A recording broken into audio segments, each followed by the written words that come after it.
Hello tout le monde, bienvenue dans cette nouvelle vidéo. Tout d'abord, avant de rentrer dans le vif du sujet, je voulais vous souhaiter une très belle année 2020. Et surtout une très bonne santé. Je vais notamment vous expliquer pourquoi je n'étais plus actif pendant ces derniers mois. Et bien parce que après avoir regardé toutes mes vidéos, j'ai constaté que je ne faisais pratiquement que des MV Reactions. Et je me disais que ces contenus n'étaient pas très instructifs et j'en avais un peu marre de faire toujours les mêmes vidéos. Alors pendant cette période d'absence, j'ai réfléchi à des vidéos. Dans cette vidéo, je vais faire une analyse d'un reportage que j'ai trouvé sur Arte concernant un ancien groupe de K-pop BIP et surtout sur son ancien leader Jungkook. Pour ceux qui ne connaîtraient pas le groupe, BIP est un groupe qui a débuté en 2011 sous le label TS Entertainment.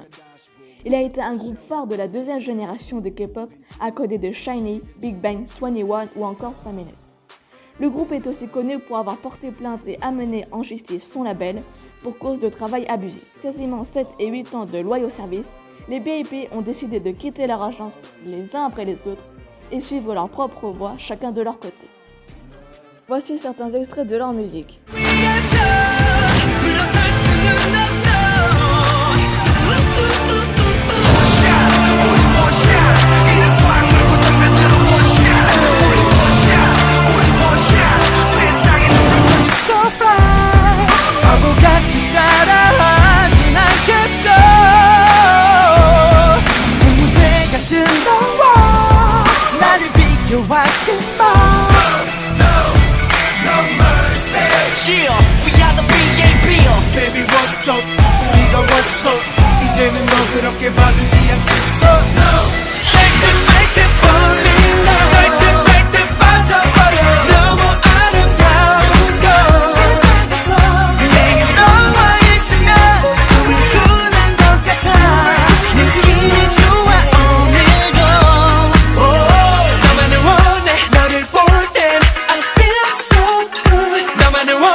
Voilà pour les 2-3 petits extraits.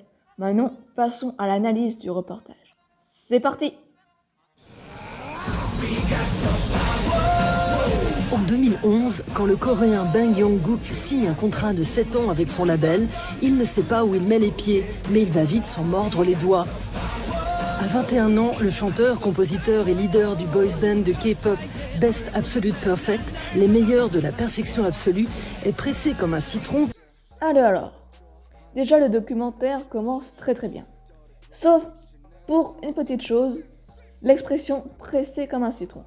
Parce qu'en fait, je trouve que ça ne va pas du tout avec le reportage parce que c'est un reportage assez sérieux et il y a cette expression qui fait un petit peu,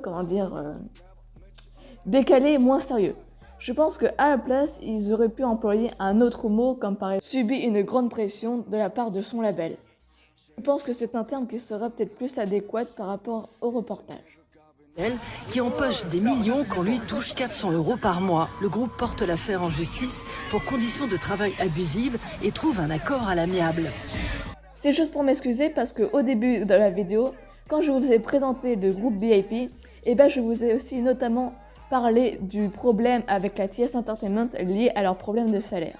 Et en fait dans la vidéo, ils en parlent également. Alors je suis désolée, vous avez 2 fois la même information. Excusez-moi. Épuisé d'être exhibé comme une bête de foire, il accumule les crises d'angoisse. Pour l'instant, le reportage se déroule bien, ils expliquent bien. Et ce qu'ils disent par rapport à BIP est pour l'instant juste. Parce que malheureusement, tout ce qui est dit pour l'instant, c'est ce qui se passe derrière les rideaux. Tout ce que vous ne voyez pas. C'est la triste réalité, mais bon, c'est comme ça. Bon, on reprend. Bang peut enfin réaliser son rêve, dire adieu à son patron. Dernier, la franchise joue pour la première fois à Paris en solo, mais pas sans ses fans. Ah, c'est un dieu. C'est un dieu du rap et de R&B. J'ai l'impression que c'est une autre forme de moi en fait. C'est toutes les choses que j'arrive pas à dire de manière générale, que j'arrive pas à ressentir même parfois. Je les retrouve dans ses chansons. Si Jungkook fait ce qu'il fait, c'est pour te montrer que tu es aussi capable de réussir et d'y arriver. Alors là, je suis vraiment agréablement surpris. Car dans les reportages français sur la K-pop, on nous montre toujours des fans complètement hystériques et malheureusement, ça casse l'image des fans. Mais non, là, il montre des fans calmes, qui s'expriment bien et qui sont très agréables à écouter et qui ne sont pas en train de crier de partout. Franchement, très bon point. Je trouve aussi bien qu'ils aient pu interviewer des fans de plusieurs nationalités différentes, français et anglais, en l'occurrence dans la vidéo, car ça montre que malgré que Jungkook ne soit pas un grand artiste d'une grande renommée comme par exemple Taemin des SHINee, eh bien il est quand même toujours encore un large public pour lui.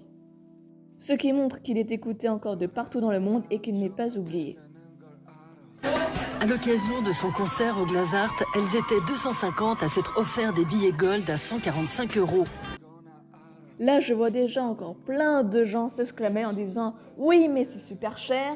Je vais vous expliquer pourquoi. Comme tout le monde le sait, la K-pop, c'est cher, tout simplement parce que c'est une industrie. Mais là, c'est un peu une exception, parce que Jungkook ne fait plus partie du système K-pop comme on le connaît par exemple avec BTS ou EXO. Il a maintenant sa propre carrière et il est son propre patron. Et si vous réfléchissez bien, en fait il est tout simplement en train de récupérer tout l'argent qu'il n'a pas eu pendant qu'il était sous TS Entertainment. Car je vous rappelle, car ça a été dit pendant la vidéo, mais les VIP gagnaient chacun à peu près 400 € par mois, ce qui est vraiment minime. Et donc on peut comprendre qu'il n'a plus du tout envie d'être faible financièrement.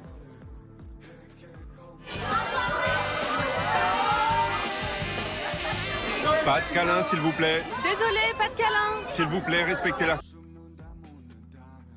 Alors, rien d'extrêmement grave, et ce que je vais m'apprêter à dire maintenant est tout simplement mon avis personnel. Je trouve ça dommage qu'ils aient interdit aux fans de faire un câlin à Jungkook, parce que comme on peut voir sur son visage, il avait l'air de bien apprécier. Et aussi, je ne suis pas sûre qu'ils aient demandé l'avis de Jungkook pour interdire les câlins. Vu que maintenant c'est un artiste libre, il a donc le droit de refuser ou d'accepter les choses qu'on lui donne. Et donc il est libre de dire ce qu'il veut ou ce qu'il ne veut pas. Et comme on a pu le voir dans la vidéo, je pense que le contact humain ne lui a pas trop dérangé, car je pense que c'est une personne qui en a vraiment besoin. Comme la majorité des idoles d'ailleurs. Mais je le répète, ce n'est que mon avis personnel. Donc vous pouvez très bien ne pas être d'accord avec ce que je dis. Une des raisons pour lesquelles je me sens si seul et déprimé, c'est qu'on m'a blessé dans le passé. Et puis, j'ai l'impression d'avoir de plus en plus de mal à parler avec certaines personnes. Je trouve ça très bien que les reporters aient pu avoir un échange avec Jungkook. Ça montre que c'est une personne qui n'est pas du tout distant. Ce qui est bien, c'est que ça ajoute encore plus de vérité par rapport au reportage, car on peut avoir un vrai témoignage d'un ancien idol de K-pop. Ça permet également à Bae Jungkook de se livrer un petit peu plus et donc de parler de son ancienne vie, et je pense que c'est quelque chose qui doit lui faire énormément de bien de parler de son passé, et aussi pour qu'on puisse se rendre compte de ce qu'il a vécu.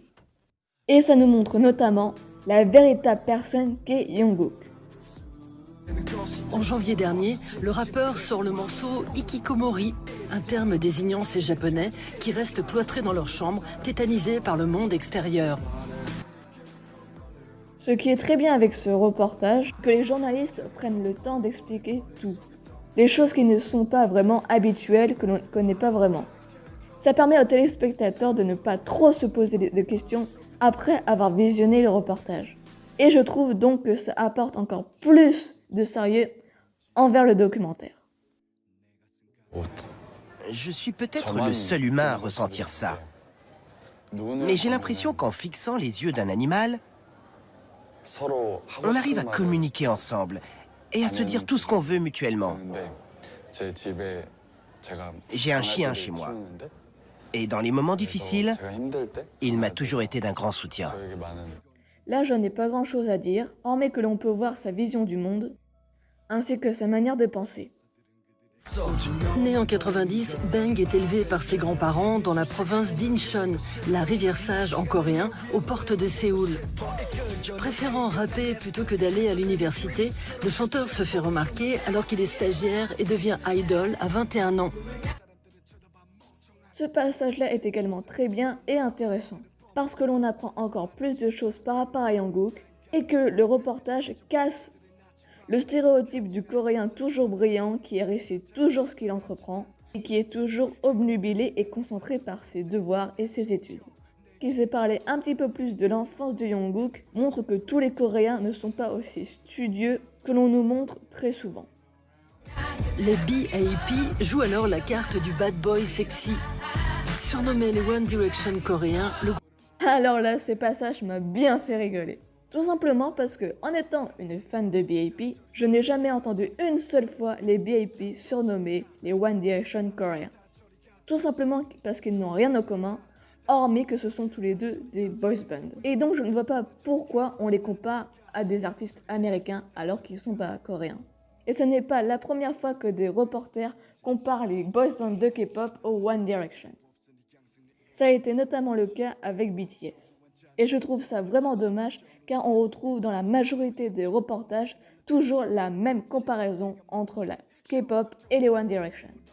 Et je pense qu'ils peuvent avoir des soucis avec les fans de K-pop, ce que je ne souhaite bien évidemment pas du tout, tout simplement parce qu'ils sont en train de faire une comparaison, je dirais un peu inutile.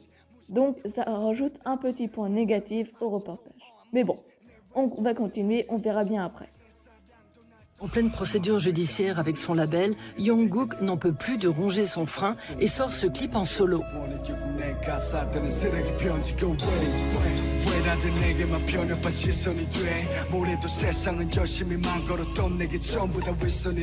Je trouve ça vraiment bien qu'ils mettent vraiment en avant le talent de Jungkook pour l'écriture et puis même pour son talent artistique. Il montre que Jungkook n'est pas un idol classique qui fait du commerce comme tout le monde.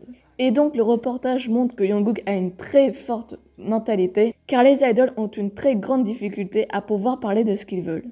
Et ce passage-là de la vidéo montre que Bang n'a pas écouté son label car j'imagine mal la TS Entertainment accepter que Jungkook fasse une musique dans laquelle la TS peut être probablement visée. J'ai raté beaucoup de moments dans ma jeunesse et je trouve ça dommage. Je n'ai pas pu m'amuser avec mes amis et aller dans un parc d'attractions, par exemple. À la place de ça, j'ai donné des concerts dans de très grandes salles, devant un large public. Ce n'est pas une jeunesse normale. C'est très bien que Jungkook puisse s'exprimer sur ce qui se faisait pendant sa jeunesse. Et ce que dit Jungkook est malheureusement vrai pour toutes les idoles de K-pop. Ça nous montre encore plus le dessous de la K-pop, des conditions de vie des idoles et la manière dont les agences fonctionnent avec leurs artistes. Il dit bien que c'est malheureusement pas une vie, mais qu'il n'avait vraiment pas le choix, ce qui est aussi notamment le cas pour tout le monde dans la K-pop. Quand je dis tout le monde, je parle bien évidemment des artistes. Aujourd'hui, je me soigne. Je ne peux pas monter sur scène sans avoir pris mes médicaments. Ce moment-là m'a quand même assez touchée parce qu'on peut entendre que Jungkook a gardé quand même de graves séquelles de sa vie d'idole et donc on peut imaginer qu'il n'est pas le seul dans ce cas-là et que malheureusement la majorité des personnes dans ce cas-là ne peuvent pas sortir du système de la K-pop. Et j'imagine à quel point la dépression est une maladie extrêmement douloureuse. Côté positif, c'est qu'il fait tout pour s'en sortir et c'est vraiment bien. Il essaie de faire un trait sur son passé et de vivre la vie qu'il a toujours voulu avoir. C'est-à-dire la liberté de dire et de faire ce qu'il veut.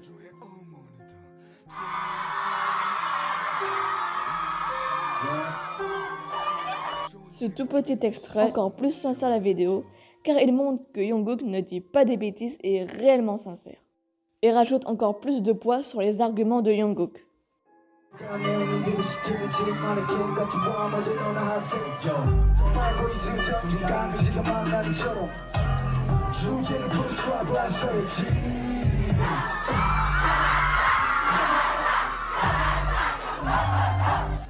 Cet extrait de concert est vraiment très bien, car dans la majorité des reportages français, On nous montre toujours des concerts où se trouvent des fans complètement hystériques et intenables, qui cassent également l'image des fans. Alors que là non, on nous montre tout simplement des personnes qui s'amusent et qui apprécient la musique de l'artiste, sans rentrer dans l'extrême. Et cela montre le respect des fans envers les idoles. Mon rêve le plus fou, ce serait de voyager dans l'espace. Puis j'aimerais que les animaux puissent parler avec les humains. Et enfin, je rêve que les peluches soient vivantes. C'est une très bonne idée de la part des journalistes de demander à l'artiste quels sont ses rêves. Ça nous montre que malgré sa maladie, Jungkook a envie de s'en sortir, qu'il veut reprendre goût à la vie et nous faire voir qu'il y a toujours plus malheureux que nous. Le fait d'avoir ajouté des entrevues avec Jungkook et le sérieux de l'équipe qui ont réalisé cette émission montre vraiment la sincérité du sujet. Bref, comme vous l'avez compris, j'ai vraiment bien aimé cette émission. Je vous invite donc à la regarder en entière et je vous mets le lien en description. On se retrouve dans une prochaine vidéo. Sur ce, à plus. Peace.